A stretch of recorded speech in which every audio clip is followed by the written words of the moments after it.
Like, that's supposed to be my family. That's supposed to be supporting me. I didn't feel supported. I feel like I was being chastised like a child. But what did I learn from this story? What did I learn from this experience? Don't do business with family. It's time to boss up. Fix your credit, girl. Get at it. Get your bag up. Hit that gym and get back fine. Hey cousins, it's Rina and welcome back to my Anxiety for Life. If you're new here, welcome.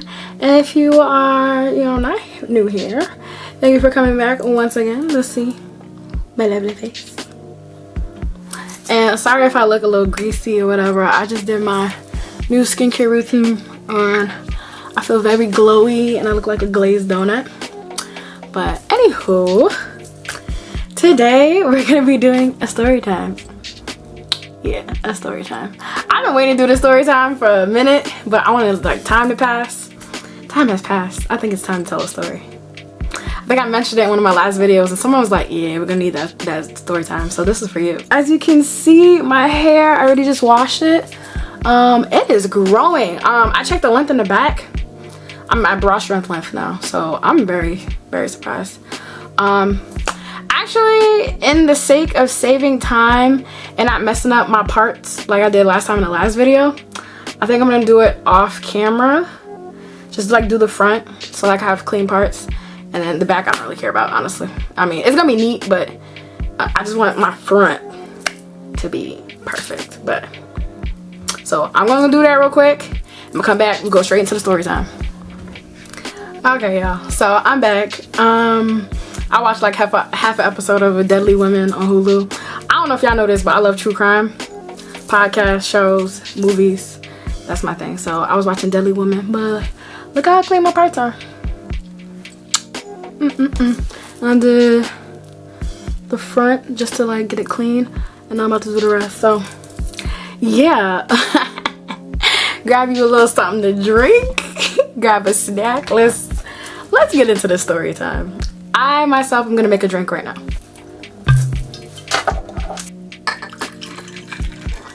Okay, so I have some Grey Goose and I put a little pink lemonade. Bottoms up. Drink responsibly. I bet. So let's start at the beginning, shall we? So, oh, also, if you see me like darting, it's because I wrote down notes so I won't forget things. But yeah, so in April of 2022, my parents had told me like, oh, there's a possibility that my grandmother, who owns a duplex, that her tenants will be moving out. Mind you, her tenants have been living there for, I'd say probably 10 years, because I was a kid when they moved in. So probably at least 10 years or more. So they had a 2-bedroom, 1 bath for less than $1,200. If you know New York City, that is impossible. Okay, unless you're living in the hood, unless you've been grandfathered in, or you've been in a rent stabilized building for a really long time. Because when I was living in the Bronx, my rent stabilized apartment was $1,400 for, or was it $1,450? $1,450 for a 1-bedroom, 1 bath. So where are you finding $1,200? Anywho, my brain started churning and I realized, hey, I have, $20,000 to my name that I was saving for the house. And, I didn't have any like idea of when I would see the NACA counselor again. So I was like, yo, maybe I could put my money towards an Airbnb. Always had this idea. So I had the idea to create another stream of income by doing an Airbnb through rental arbitrage. If you don't know what rental arbitrage is, I can do an in-depth video of that next time. So that'll be my next video. But moving on. So rental arbitrage has been something that I wanted to do for a really long time, but I wanted to do my own home. But I was like, you know what? My grandmother is about to have an empty unit, so why not use her? Why not use her unit? I thought it would be a great opportunity. Anywho, on Memorial Day, I had injured my leg really bad, like torn ACL, torn MCL, bruised bone, my ankle was messed up, like everything was messed up. So in early June, I'm like working from home, and my uncle comes over to my parents' house, and I was working from home due to my injury. He brings up, you know, that grandma has a vacant apartment, and that, you know, it'd be cool to turn it to an Airbnb. And I told him I had the same idea. You know, we discussed things, and my uncle basically said, you know, that he would do all the repairs. I would do like the management of the Airbnb profile, the customer service, that type of stuff, because of that, you know, I have experience in that. And then my grandmother would do the cleaning in between tenants. Okay, sure.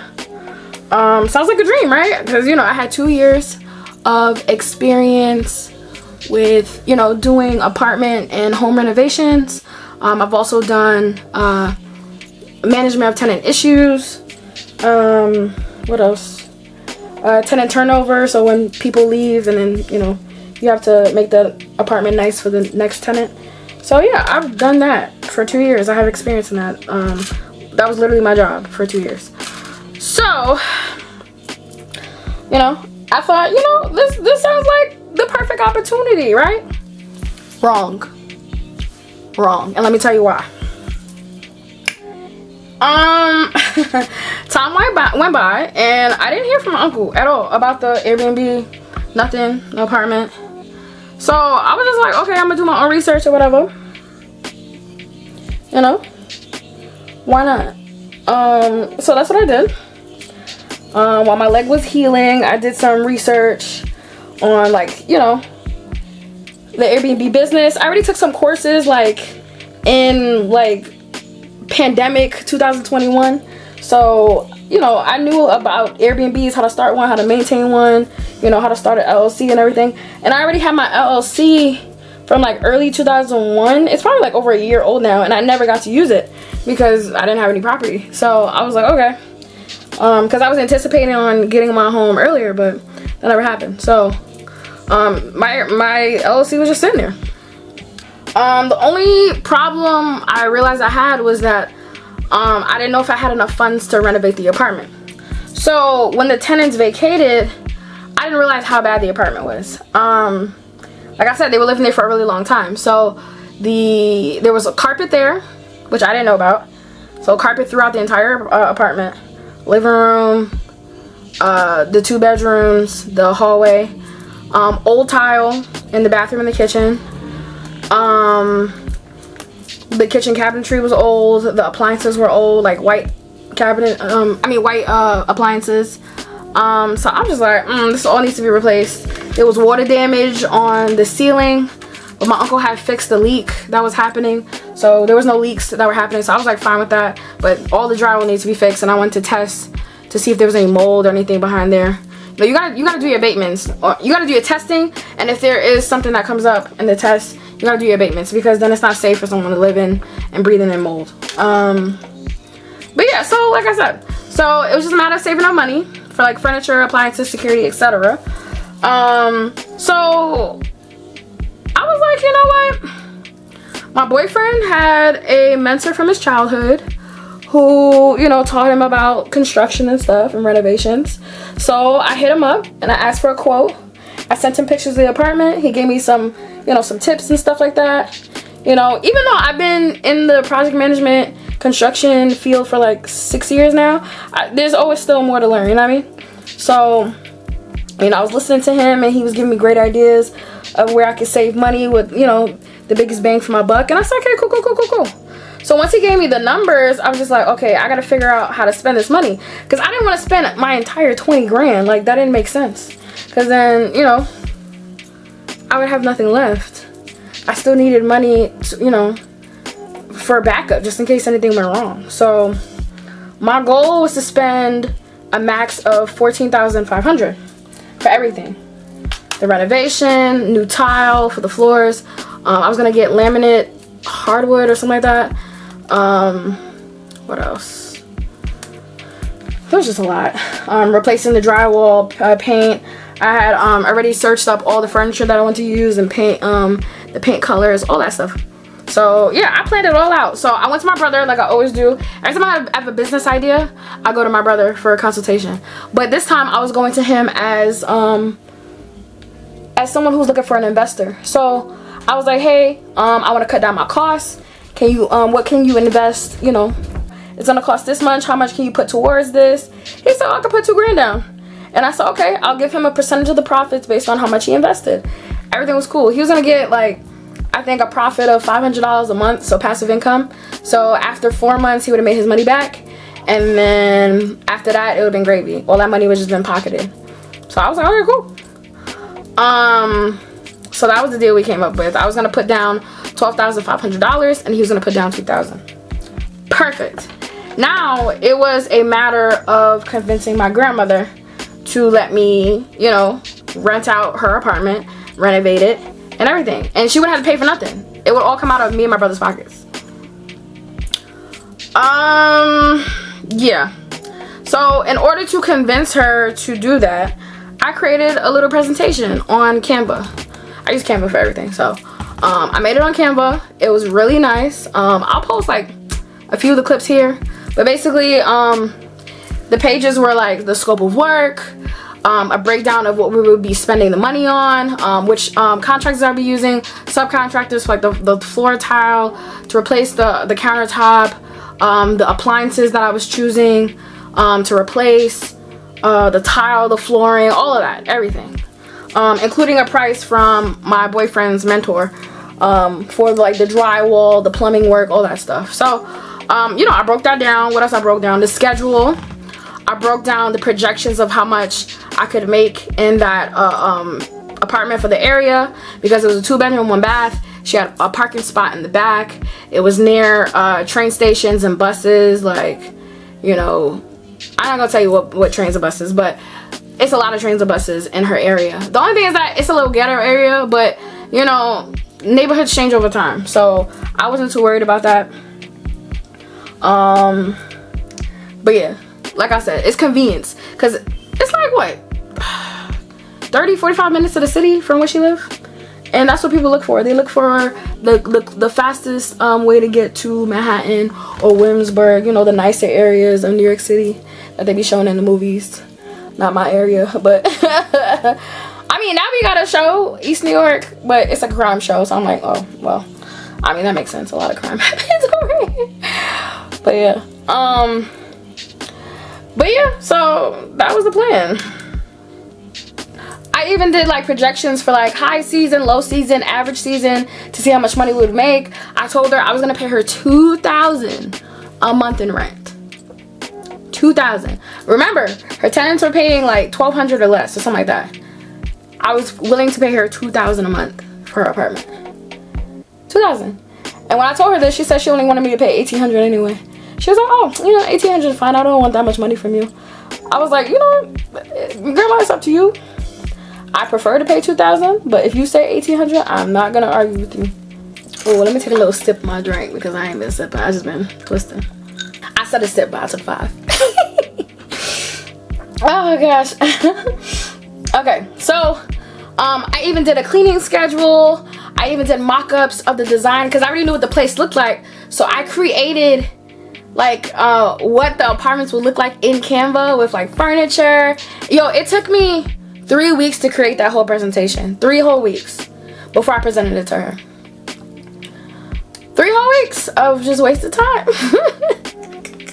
Actually, it's not wasted, because I'm going to use it towards my future house when I have a multifamily. I'm going to turn one of them into an Airbnb. So I'm going to use the same concept, the same colors, the same furniture. At least I have it all mapped out, so I don't have to worry about it.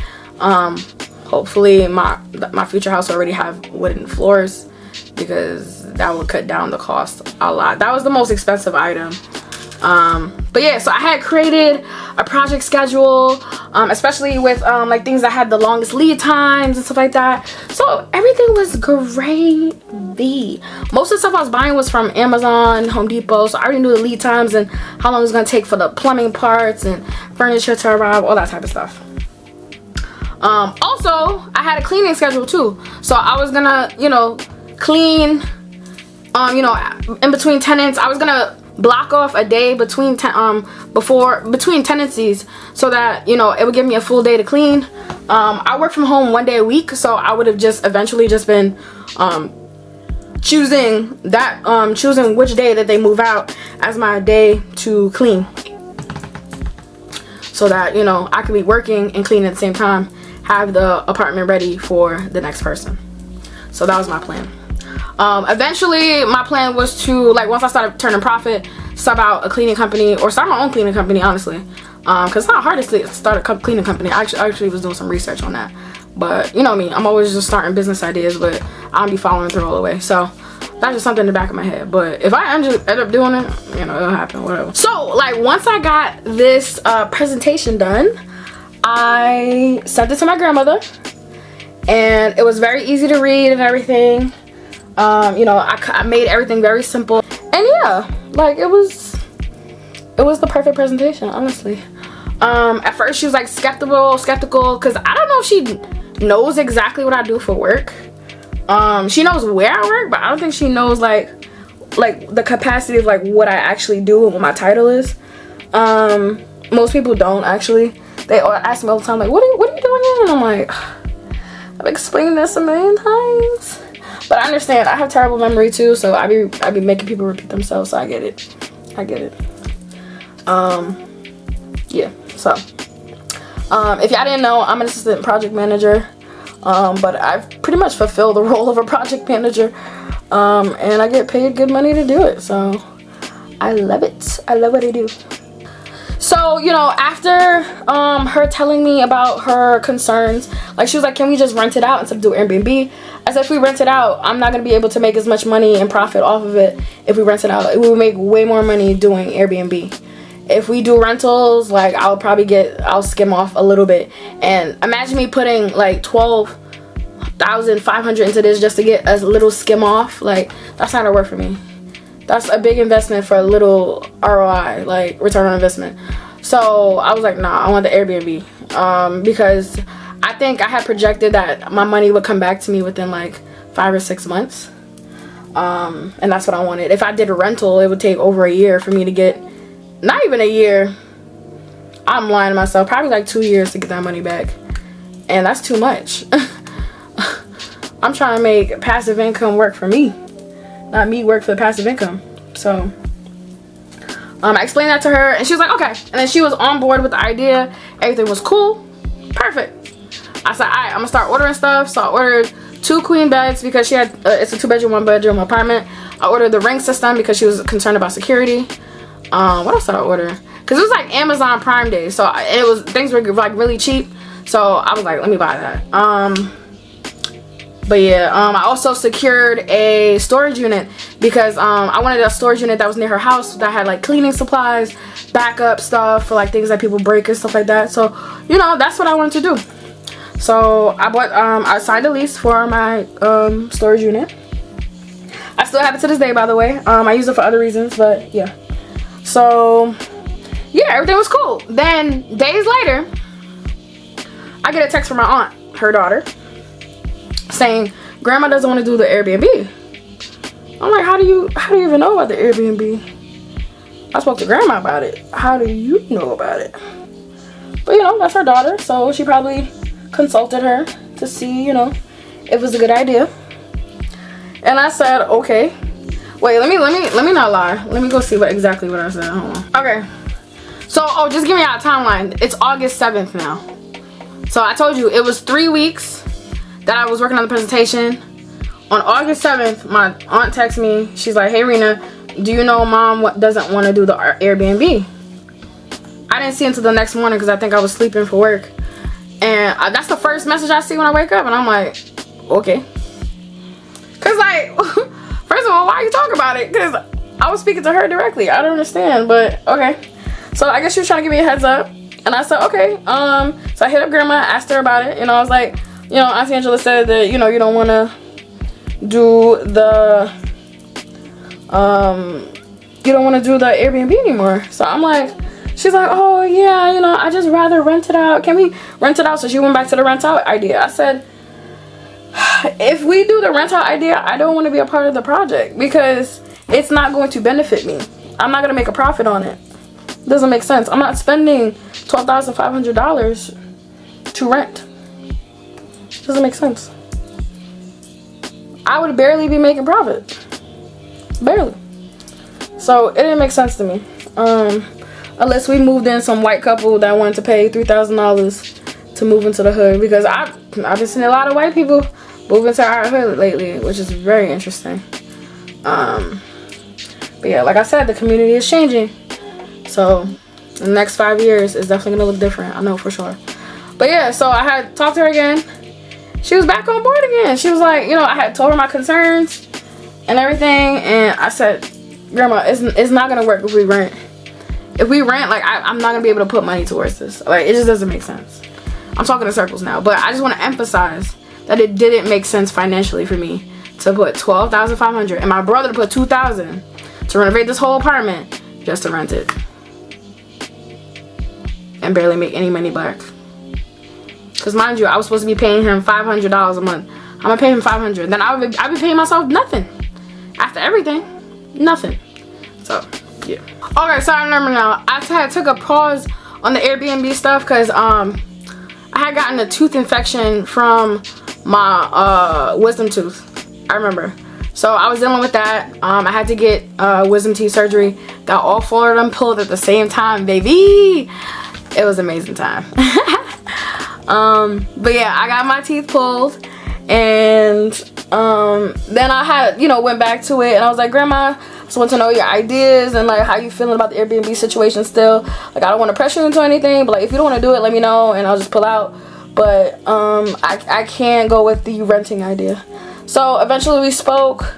You know, we talked about security and how we would do things, blah blah blah. I said I would draft up like a contract and everything so that it had detailed everything and my responsibilities, and she would have to do nothing, just get her $2,000 or $1,800 as she wanted a month and call it a day. You know what I mean? So everything was cool. And then for a few days I was finishing up getting quotes for the flooring, some other stuff, the countertops, like all that type of stuff. Getting pictures of the kitchen so that I could my grandmother's getting her kitchen renovated, so I was like, I want that same color for the kitchen upstairs. So, you know, I was getting paint samples and stuff like that. So yeah, you know, things were moving along. On August 16th, mind you, this is days before my birthday. I swear, something always goes on before my birthday. Yeah, so for many years I didn't like celebrating my birthday because something would always happen around my birthday. Like, I don't want to get into the trauma of it, but something always would happen near my birthday. So I wasn't surprised that this happened. So on August 16th, I'm in the car with my mom, and the reason we're in the car is because we were driving around looking for hair colors. I wanted to dye my hair green for my birthday. Ended up dyeing it another color, but you know, we was driving around. My uncle calls her, and I think he was calling to ask her about some papers that he needs to drop off at her job or something like that. Because my mom wasn't working at the time. She was on disability leave. So, and they work at the same place. So, that's what they were talking about. And then, you know, my mom had said, oh, you know, Rina's in the car, Rick's in the car, Nevaeh's in the car. And he was like, you know, hey. He was like, oh, Rina, you know, I wanted to talk to you anyways. And I was like, oh, okay. I mean, you can call me later. You can talk to me now. It's up to you. You know, he was like, oh, no, I'll just bring it up now. He was like, you know, I spoke to Grandma about the Airbnb thing. And I was like, okay. And then his tone changed. And one thing about me, once your tone starts changing, you start talking to me like I'm some kind of child, it's a wrap. Like, I started to get triggered because he started to sound like my dad. I do not have a good relationship with my dad. This is a man that I've lived with my entire life. I do not have the best relationship with my dad. So when he started talking to me in his tone, I started to get really like taken aback, because I'm like, first of all, I've never heard you talk to me like this in my life. In my life. And my mom caught it, my brother caught it, and they were like, whoa, whoa, whoa. And he didn't catch it himself. He was just like, no, this is how I talk. You know, I'm just being direct. And I'm like, you could be direct without, you know, talking to me like that. And basically, from my perspective, it seems like he feels like he was undercut about the whole Airbnb idea. Mind you, he brought this up in early June. right? I've been planning this for over a year. It just happened that, you know, grandma's apartment had opened up. We talked about it, yes, but there was no follow-up after. It is now August. We started talking in June. That's 2 months.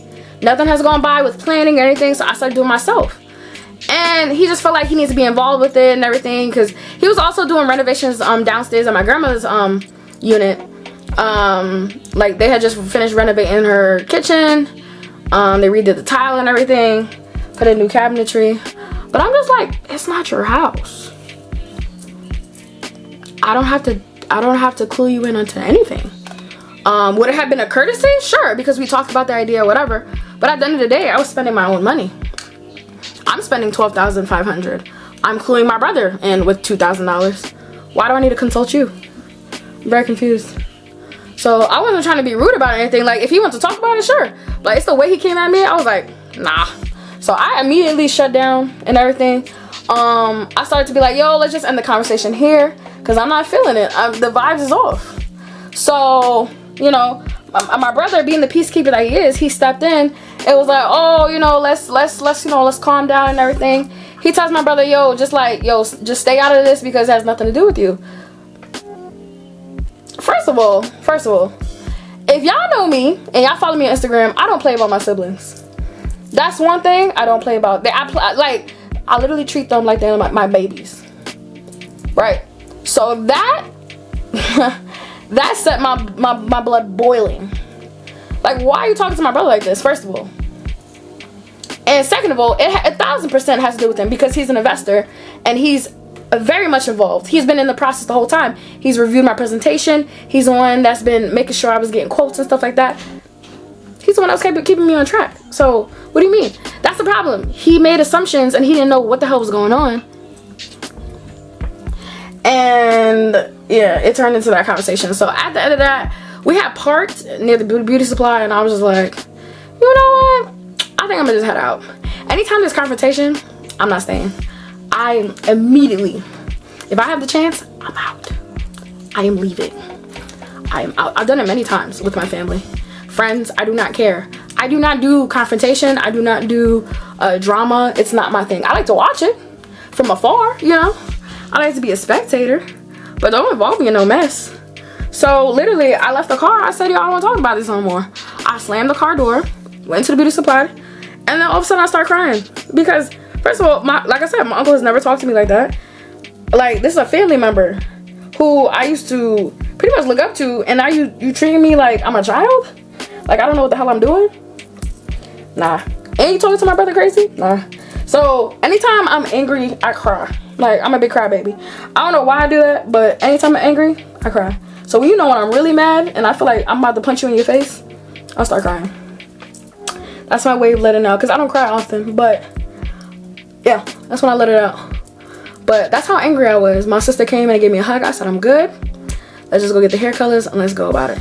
My grandmother had called me later. No, I had texted my grandmother and I said, I don't want to do the Airbnb idea anymore. Thank you so much for considering me, blah, blah, blah. Like, that's it. She calls me an hour later, like, oh, I spoke to your uncle and everything. You know, I want us to sit down together and talk about this. I said, no, I'm good. Like, I don't want to do the Airbnb idea. If he's involved, like, I'm good. I don't need nobody looking over my shoulder. No, thank you. No, thank you. So, I said, no, I'm good, Grandma. Thank you. I said, you know, as long as he's involved, I'm good. So, at that point, I think I was in a diner with my family. My mom was just trying to cheer me up and stuff. And I was like, I'm good. Like, you know, it is what it is. I dodged a bullet. Oh, I accidentally twisted this. I was not paying attention. This is supposed to go here. But yeah, so I dodged a bullet. I was like, yeah, I'm good. And yeah, you know, it was awkward after that for a long time. I have not spoken to my uncle or my aunt since. I think the last time I spoke to them, they had told me happy birthday, because my birthday is in August as well. So this was like probably a week later. They told me happy birthday. I said, you know, thank you, you know, just to be respectful. But yeah, I was just like, whatever. Something else had happened after, but I didn't want to talk about that. That's like more personal family stuff. But this one really involved me and was a real damper on my mental health, which I talked about in the last video. But I just wasn't feeling it. I really wasn't. Like, that's supposed to be my family. That's supposed to be supporting me. I didn't feel supported. I feel like I was being chastised like a child. But what did I learn from this story? What did I learn from this experience? Don't do business with family. I mean, my brother, I would definitely do business with no matter what. Because literally, I run every business idea by him to see what is, you know, feasible, what he thinks I should do, and how I should move. So my brother, I would always do business with, and possibly my sister in the future, because she's really good at saving money, and she be having good ideas. She be like, I'm ready to work. I need to make this money. Typical Capricorn energy, honestly. But yeah, so I just learned, like, you know, you can't do business with everybody, and that's fine. And figure out a way to keep conversations close, like with people, like, you know, be like, oh, can you not just talk to anybody about this? Like, because all of this could have been avoided, honestly. But I didn't tell my grandma, like, not to tell anybody. I didn't think she was gonna go, you know, talk to her kids about it. Like, it didn't even occur to me. But I think my uncle and my aunt made too many assumptions on their end without talking to me or asking me questions, and that was it. So I don't know what conversations happened after that. I just kind of just dropped it, and I was like, washed my hands of it, and I said, I'll just do my own Airbnb. That's fine. You know what else I learned? The apartment's still not done. Mind you, that was in August when I had proposed this. It is now February. So September, October, November, December, January, February. It's been 6 months. Apartment's still not done. No one's still living there. So I was like, what was all of this for? Someone could have been living there right now. This could have been an Airbnb fully functioning right now. If he wanted to contribute, he could have contributed $2,000, $1,000, whatever. I would have gave him his percentage cut. Everything would have been fine. But no. People want to treat me like a child. So, yeah. That is the story. I hope you were fully entertained. I'm almost done with my hair. I got like a small section here in the back, but it looks pretty good so far, if I do say so myself. I just realized I didn't put on lashes, but I was like, I just did my face. I told you I just did my skincare, so it didn't make sense to put on lashes. But yes, if you enjoyed this story, please give me a thumbs up. You know, like, comment, subscribe. You know, share if you want to. I don't really care. I do care. Why am I saying that? I do care. Share, please. But yeah, that is my Airbnb story. I hope you enjoyed it. Because I was contemplating on posting this for a long time, but I was like, you know what? It's time. It's time. I need to get it off my chest. But yes, drink wisely, or I should say drink responsibly. Drink responsibly. Spend wisely. Stay safe. And I will see you in the next video. We're gonna be talking about rental arbitrage. I promise you. Bye. Young, broken, independent, not broken, not quitting, I'ma get it. Even though I still struggle, I'm sufficient. Like what's up, aiming how it's business. Believe me, it's finna happen. They call them detours, we call it passion. How many no's you receive? I just stopped counting. So why you still doing it? I'ma cash in the fountain. See this dream dance between my ear canal. Lives inside my heart like a future child. Possess the wisdom in between my smile. The world gotta see me, it may take a while. That's okay, it's prepared for. Played a lot of shows I had to pay for. Define the crowd, me, myself, and I, and the DJ and my homeboys. Good things take some time, I'm like, ooh yeah. Patience is a virtue when I'm moving. Looking at my life, it's a movie. Lot of ups and downs, I'm sticking to it. I got the sauce, I got the drip. I make the play, I get the assist. Impossible, it exists. The slow grind made a better trip.